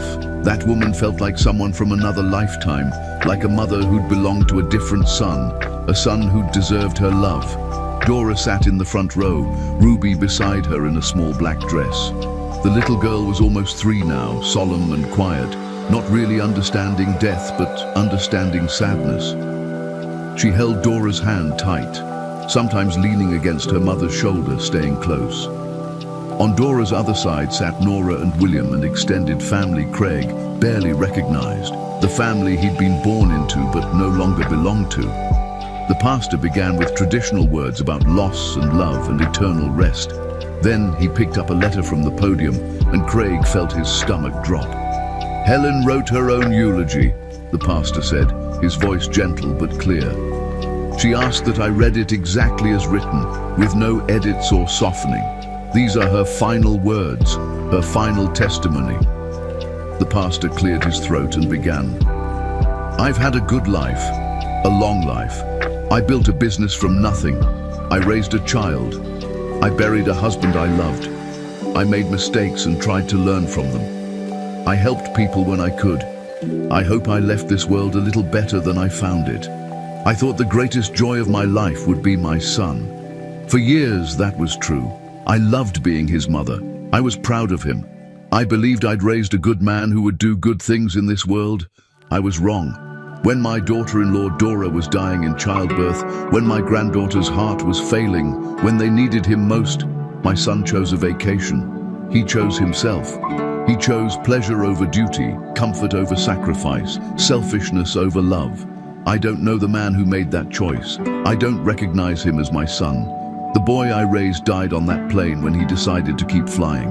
What came home was a stranger wearing his face. But then I found a daughter. Dora Bryan showed me what real strength looks like, what real love is. She survived trauma that would have destroyed most people. She raised Ruby alone, through surgeries and setbacks and endless exhaustion. She built a business empire while healing from wounds that will never fully close. She forgave me for raising a monster which is more grace than I deserved. Dora and Ruby are my legacy. They are my family. They are proof that family isn't determined by blood. It's determined by who shows up when everything falls apart, by who chooses love over comfort, by who sacrifices themselves to save others. To everyone here today, thank you for coming. Thank you for the love you've shown me. Please continue that love by supporting Dora and Ruby after I'm gone. To Craig, if you're reading this, you destroyed your family for a moment of pleasure. You lost everything that mattered for something that meant nothing.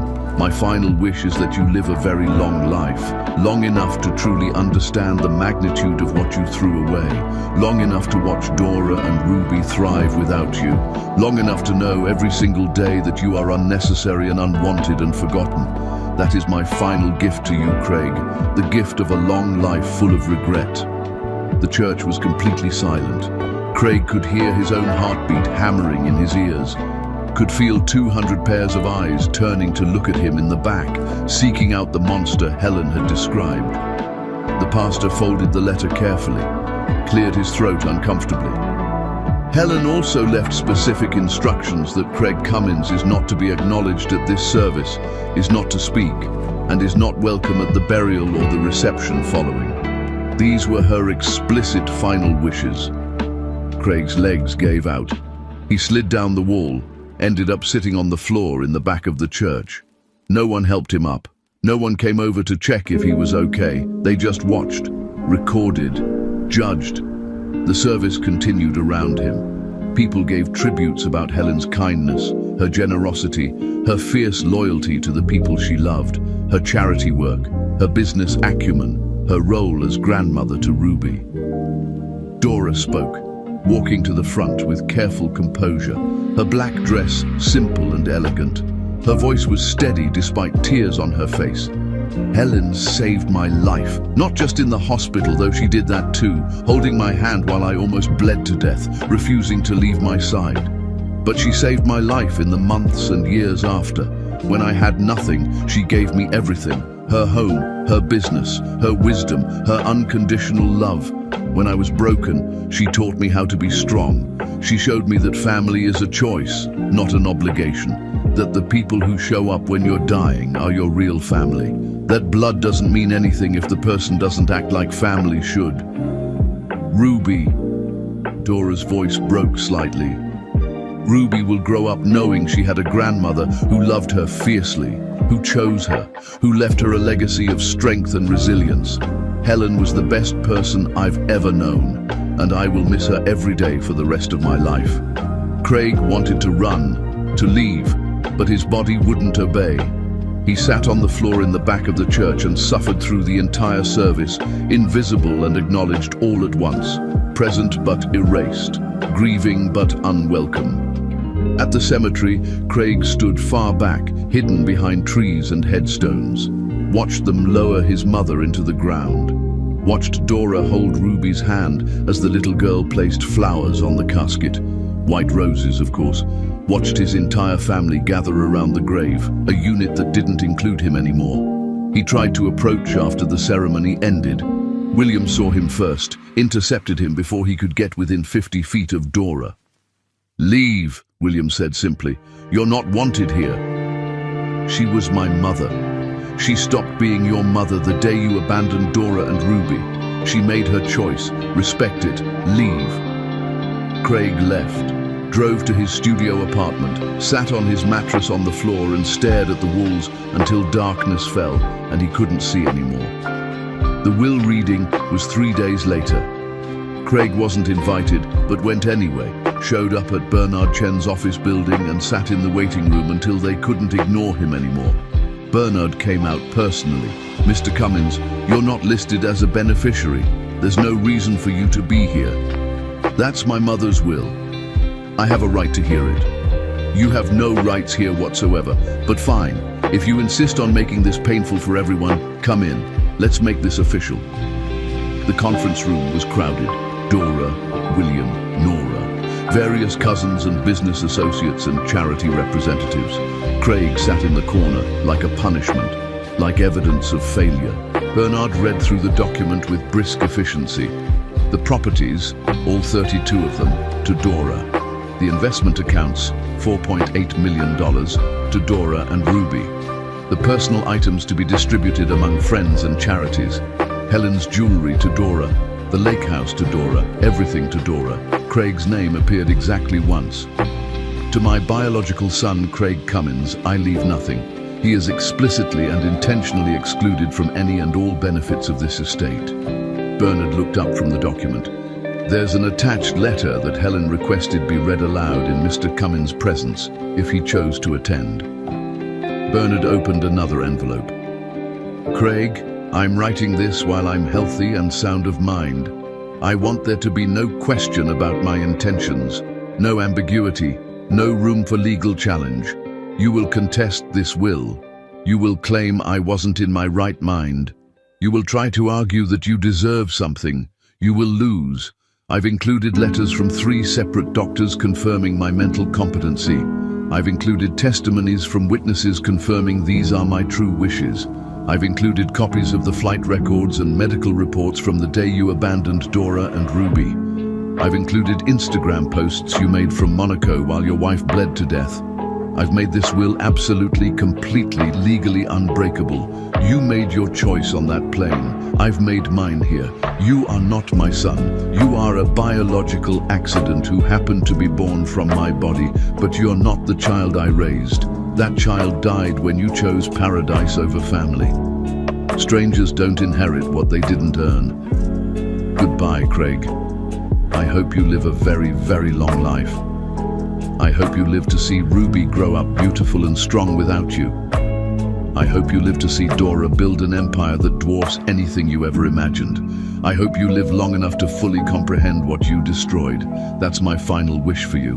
Not death, not peace.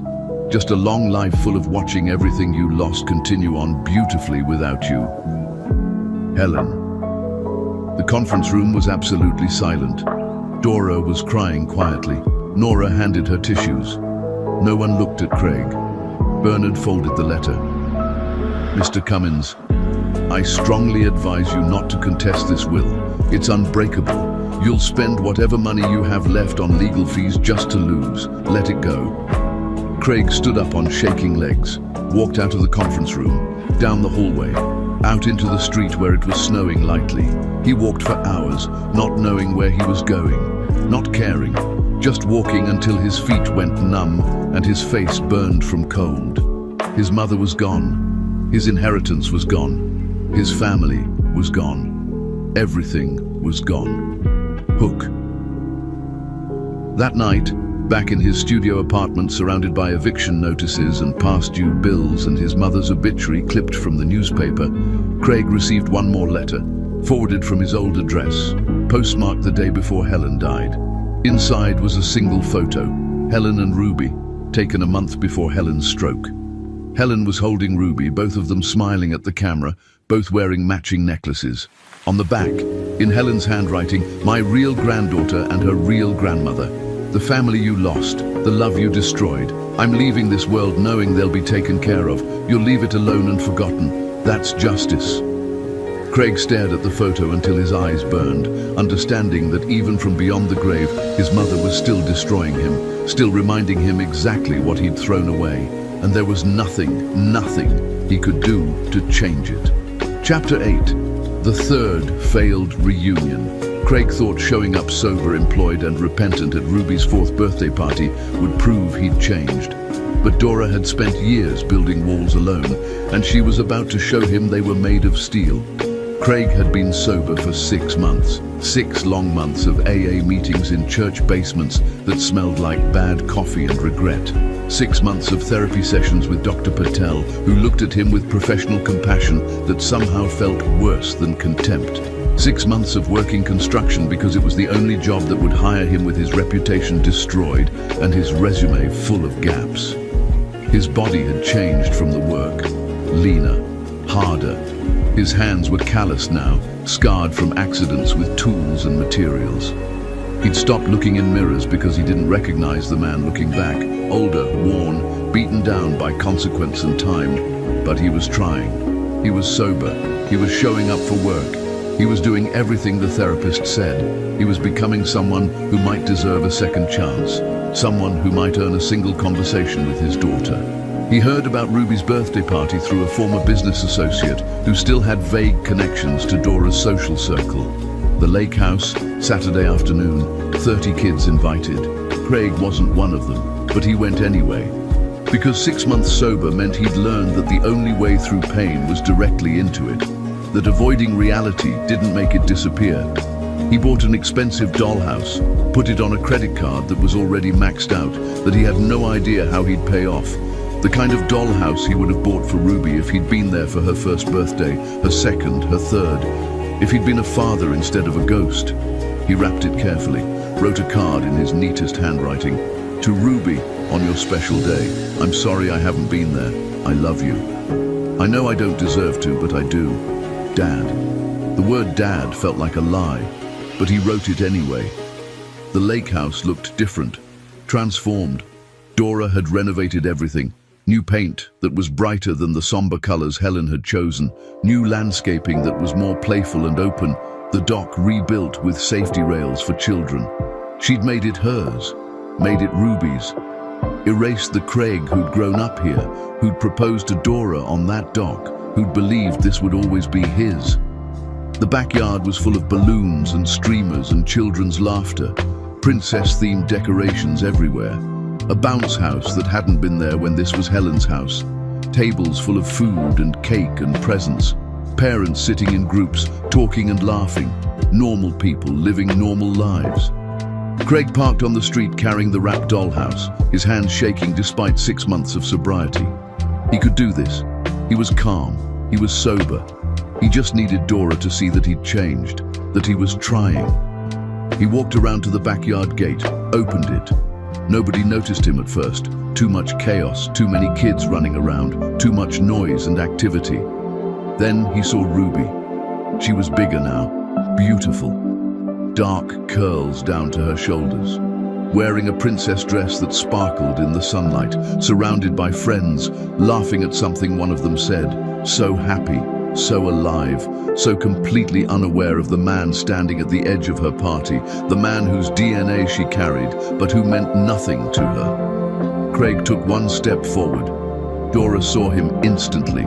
Her face transformed from smiling to stone in a heartbeat. She said something sharp to Nora, who looked up, saw Craig, and immediately started moving toward him. But Dora was faster.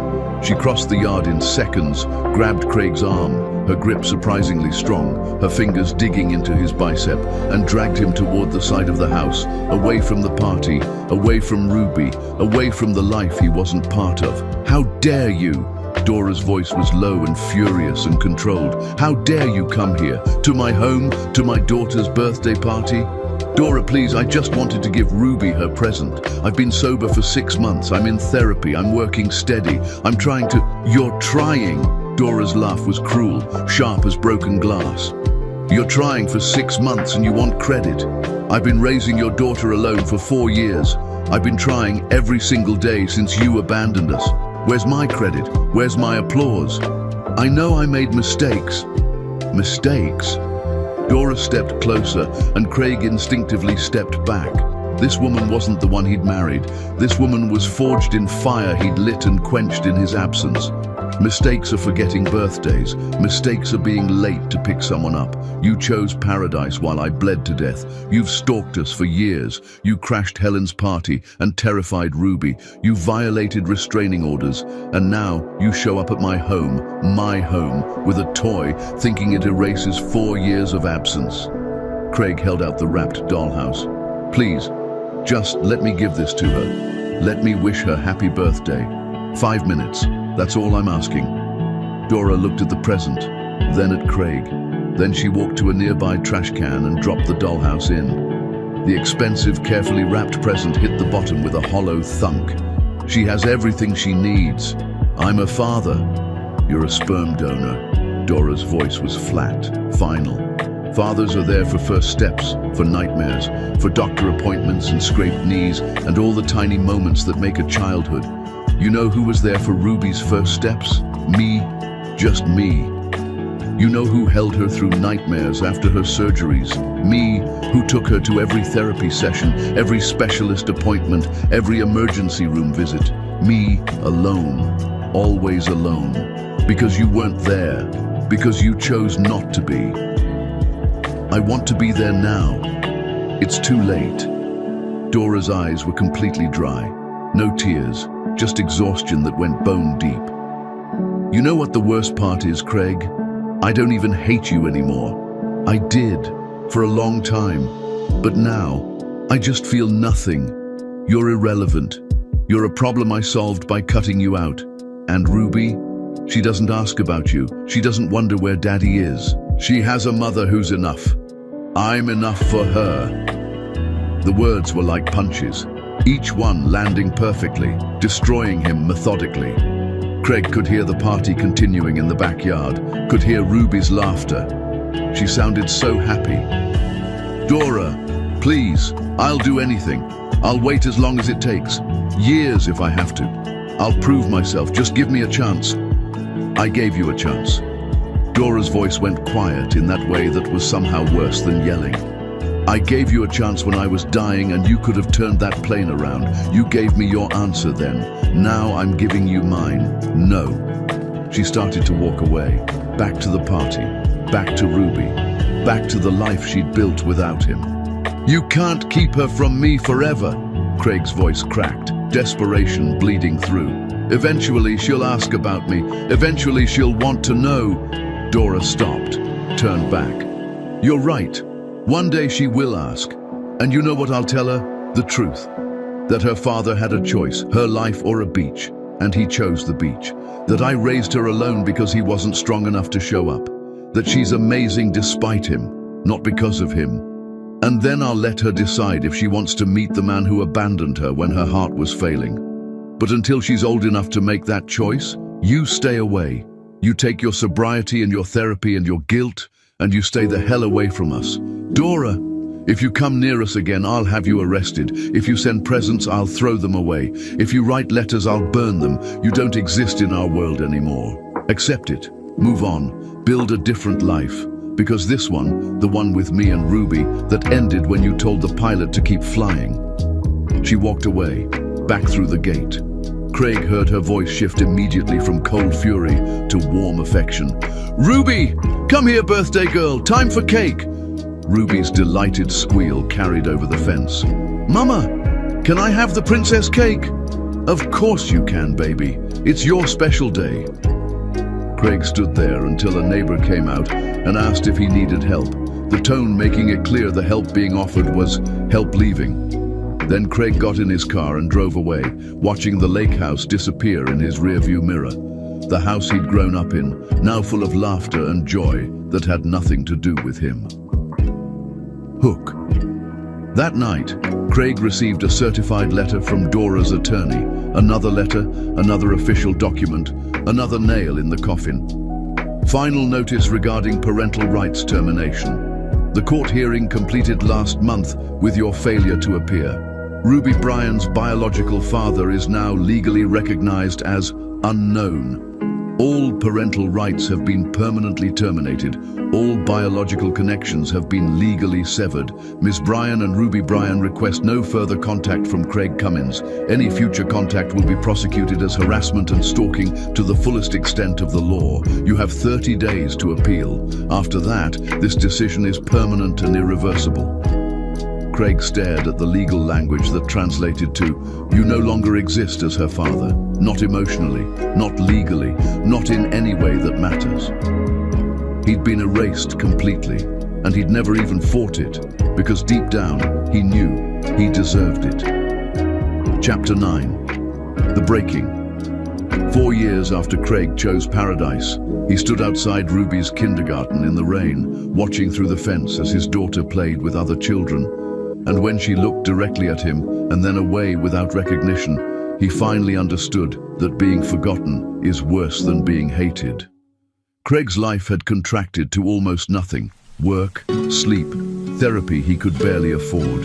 AA meetings in church basements. That was it. That was everything. The construction job was brutal. 10 hours a day, 6 days a week, in all weather, doing work that destroyed his body. His hands were permanently scarred now. His back ached constantly. He'd aged a decade in 4 years. At 44, he looked 60. His studio apartment was in the worst part of town now. Couldn't afford anything better. The walls were water-stained. The heat worked intermittently. His neighbors dealt drugs 2 doors down. But it was shelter. It was something. It was more than he deserved. His former life felt like a dream someone else had lived. The luxury condo, the expensive cars, the business empire, the beautiful wife, the future that had seemed inevitable. All gone, all ashes, all consequence. He'd stopped trying to contact Dora years ago. The restraining orders, the legal threats, the complete futility of it. He'd accepted that part of his punishment, accepted that he'd destroyed that connection so thoroughly there was no rebuilding it. But he couldn't stop himself from driving by Ruby's school sometimes, just to see her, just to know she existed, just to remind himself that somewhere out there was a person who carried his DNA, who proved he'd existed once, even if she didn't know it. The kindergarten had a playground with a chain-link fence. During recess, Craig would park down the street, walk past like he was going somewhere, and watch for a few minutes.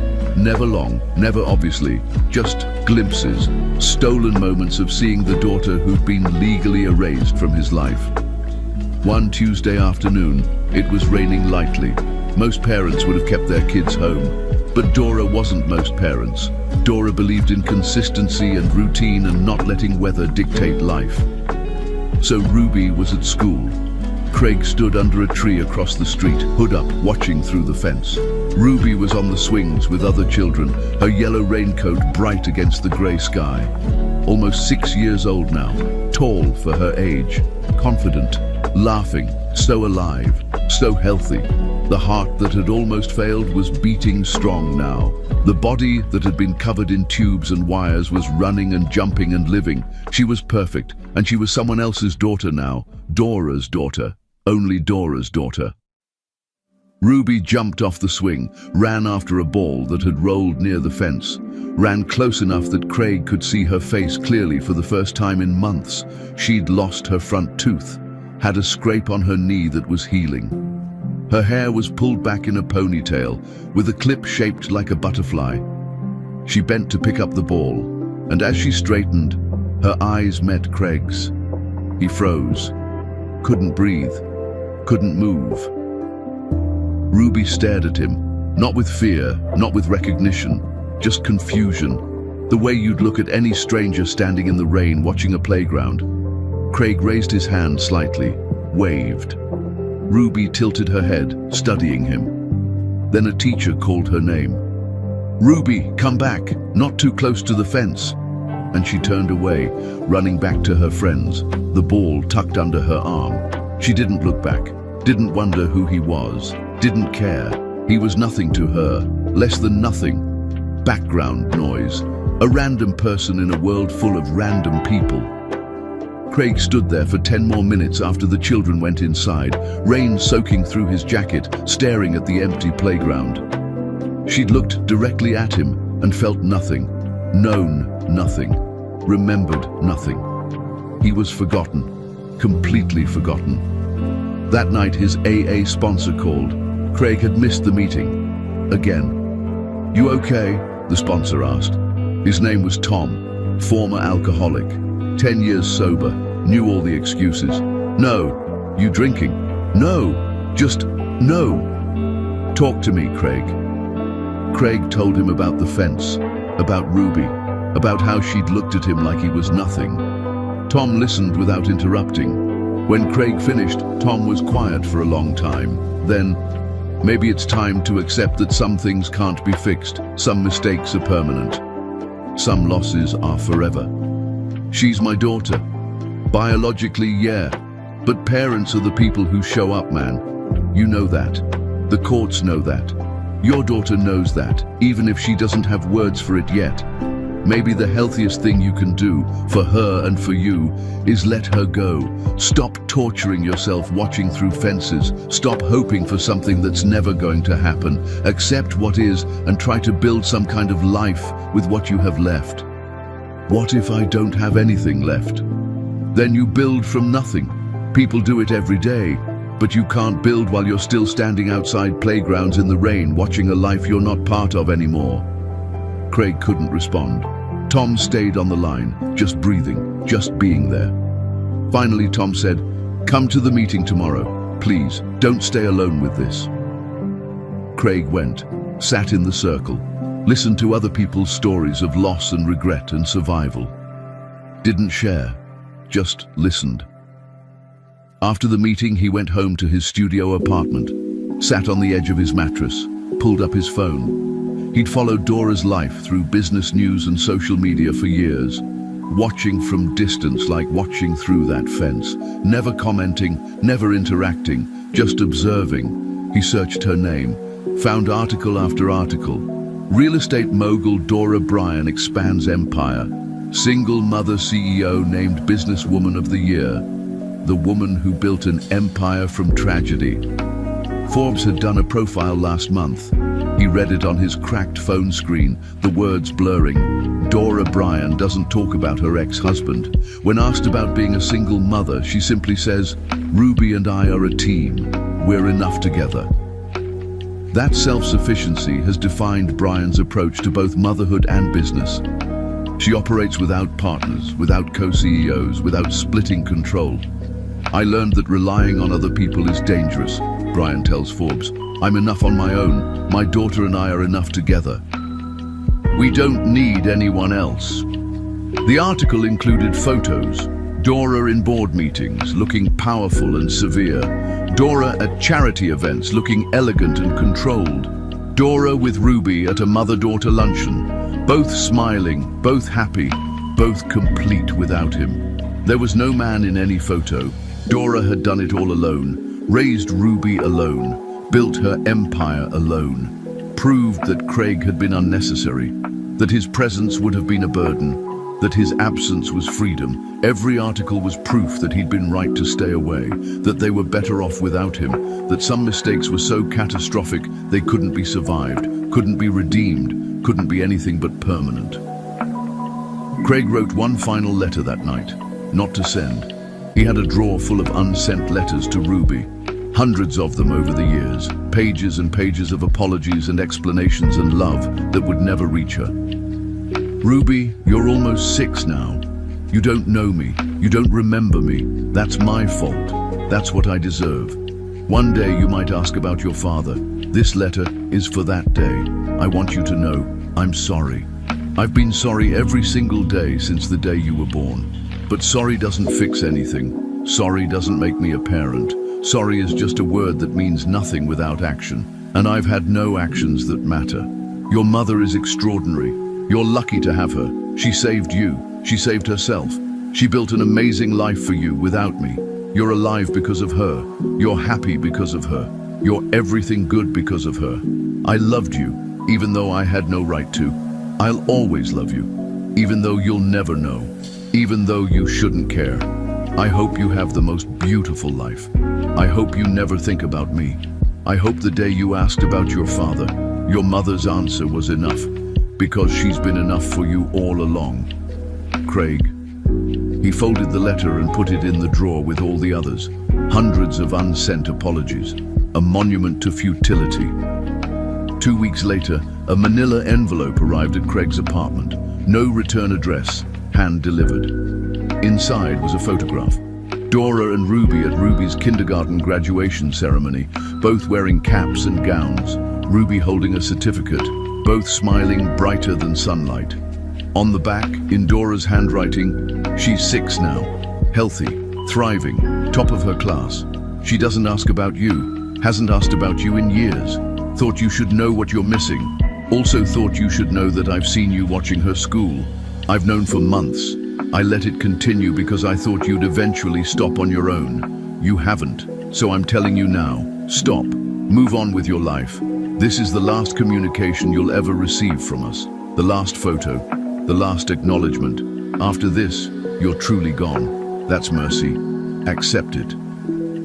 Craig turned the photo over, stared at his daughter's face, the face that had looked at him through a fence with no recognition. And finally understood that Dora wasn't being cruel. She was being merciful. She was ending the torture of false hope. She was cutting the last thread, and that thread snapping was the kindest thing anyone had done for him in years. Chapter 10. The Reckoning. Craig was scraping rust off scaffolding when his foreman yelled that some lawyer needed to see him immediately, and the moment he saw Dora step out of that black car, he knew his years of punishment were about to end in a way he never imagined. The construction site was chaos, hammering, machinery screaming, men yelling instructions over the noise. Craig was 40 feet up on scaffolding, safety harness digging into his shoulders, hands raw and bleeding from working without proper gloves because he couldn't afford new ones. His body was a catalogue of injuries, permanent damage to his back from lifting, scarring on his hands from accidents, hearing loss from years of industrial noise without protection. He looked down through dust and bright summer sun. A black Mercedes was parked at the construction site entrance. Expensive, wrong, out of place. Someone in a tailored suit was talking to the foreman, who pointed up at Craig. Craig climbed down slowly, his back protesting every movement. Got to the ground, wiping rust and sweat from his face with his shirt. As he got closer, he recognized her. Dora. She looked powerful in a way that hurt to see. Designer suit that probably cost more than Craig made in 6 months. Heels. Hair pulled back in that severe style that had become her signature. The woman who'd not just survived him, but transcended him completely. Craig's hands were shaking. "What are you doing here? Get in the car." Her voice was flat, controlled, the voice of someone giving instructions to an employee. Why? Because Ruby asked about you. The scaffolding could have fallen on Craig's head and it wouldn't have hit harder. "What? Get in the car, Craig. We're going to have a conversation, now." Craig looked at his foreman, who shrugged, then back at Dora. He got in the car, leaving rust stains on her expensive leather seats. She didn't comment. They drove in silence. Craig didn't know where they were going. His mind was spinning, unable to process that Ruby had asked about him after all these years, after complete absence. She'd asked. What did she ask? Craig finally managed. Dora's jaw tightened. Her eyes stayed fixed on the road. She's 6 now, old enough to notice things. She noticed her friends have fathers. Asked why she doesn't. Craig's breath caught in his throat. What did you tell her? The truth. Dora's voice was hard as steel. That her biological father chose a vacation over her life when she was being born. That he wasn't there for any of it, the surgeries, the therapy, the growing up, that he made a choice and I made a choice. And we all lived with those choices. The words were precision strikes, each one landing exactly where it would hurt most. She asked if you were dead, Dora continued. I said no.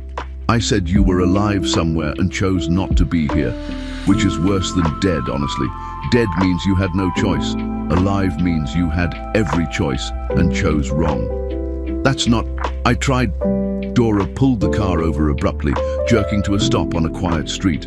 Turned to face Craig fully for the first time. You want to talk about trying? Let me tell you about trying, Craig.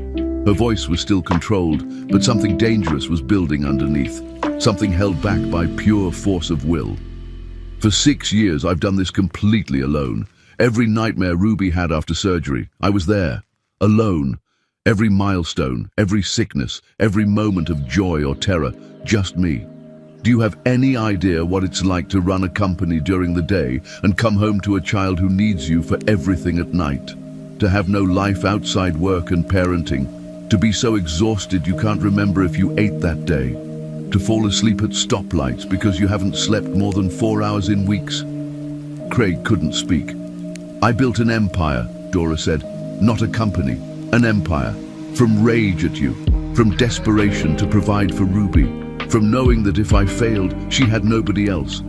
I became powerful because I had to, because you left us with no choice. And you know what the worst part is? She paused, her eyes locked on his. I'm grateful you left. Because if you'd stayed, I would have stayed weak. I would have relied on you.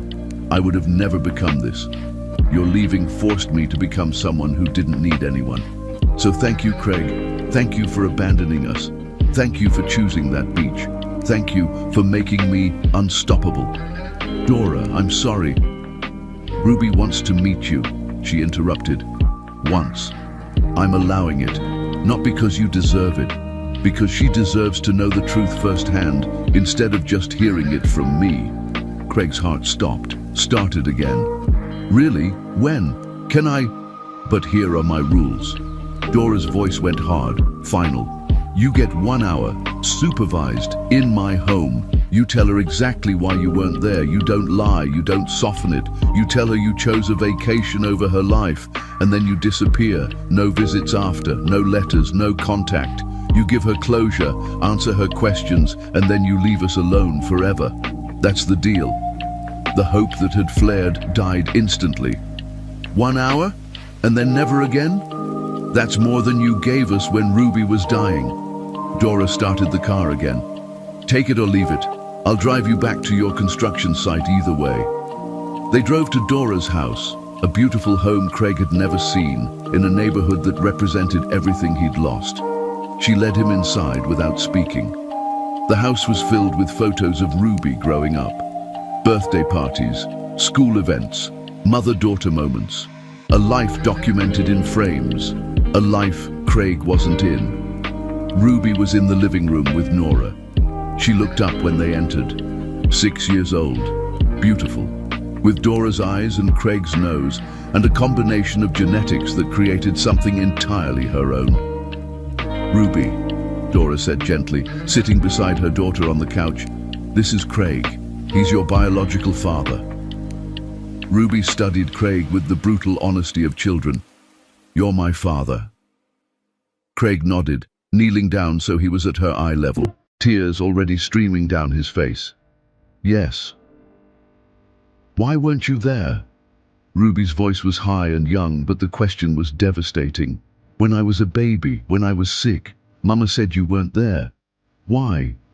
Craig had imagined this conversation 1,000 times, had practiced answers, but faced with this perfect child, all his rehearsed words died. "Because I was selfish," he said, his voice breaking. "Because I made the worst choice anyone can make. Your mama was in the hospital having you, and I was on a plane going on vacation. The doctor called me and told me you both needed me, and I chose to keep going instead of turning around. I chose to have fun instead of being there for you and your mama, and I'll regret that choice every single day for the rest of my life." Ruby processed this with 6-year-old logic. "That was really stupid." Craig laughed through tears. "Yes, it was the stupidest thing anyone has ever done. Do you love me?" The question shattered him. "So much, even though I don't deserve to, even though I have no right to. I love you so much, Ruby." Ruby looked at Dora. "Mama, can he visit sometimes, so I can know him?" Dora's face softened, looking at Ruby. But when she looked at Craig, there was only steel. "Some people don't get second chances, baby. Some mistakes are too big to fix." Ruby thought about this with the serious consideration children give to important things. Then, "Okay," she looked back at Craig. "I forgive you for being stupid, but I don't need you. I have Mama. She's enough. She's always been enough."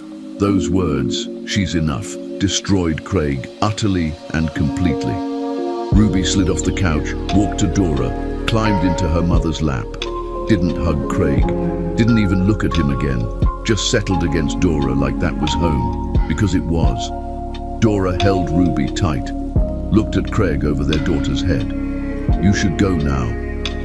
"Will I ever see her again?" Craig's voice was barely a whisper. Dora's answer was quiet, final, absolute. "When she's 18, if she wants to find you, I won't stop her. But until then, you live with this. You live knowing she's out there, happy and whole, with just me. That I raised her alone, that I built everything alone. That your absence didn't break us, it made us stronger. That's your punishment, knowing we never needed you at all." Craig stood on shaking legs. Ruby was already showing Dora a drawing she'd made, talking about her day, completely absorbed in normal life with her mother. Dora caught his eye one last time. She didn't smile, didn't gloat, just held their daughter closer and let Craig see exactly what he'd lost. Outside, Craig sat in his car for a long time. Then he called Dr. Patel, his therapist. "How did it go?" she asked gently. Craig's voice was hollow, empty. "She said her mother was enough. And the hell of it is, she's right. Dora is enough. Ruby doesn't need me, never did. I destroyed everything for nothing and they built paradise without me." Silence on the line. Then, "So what now?" "Now I live with it. Now I accept it. Now I stop hoping and start accepting. Because that's all I have left."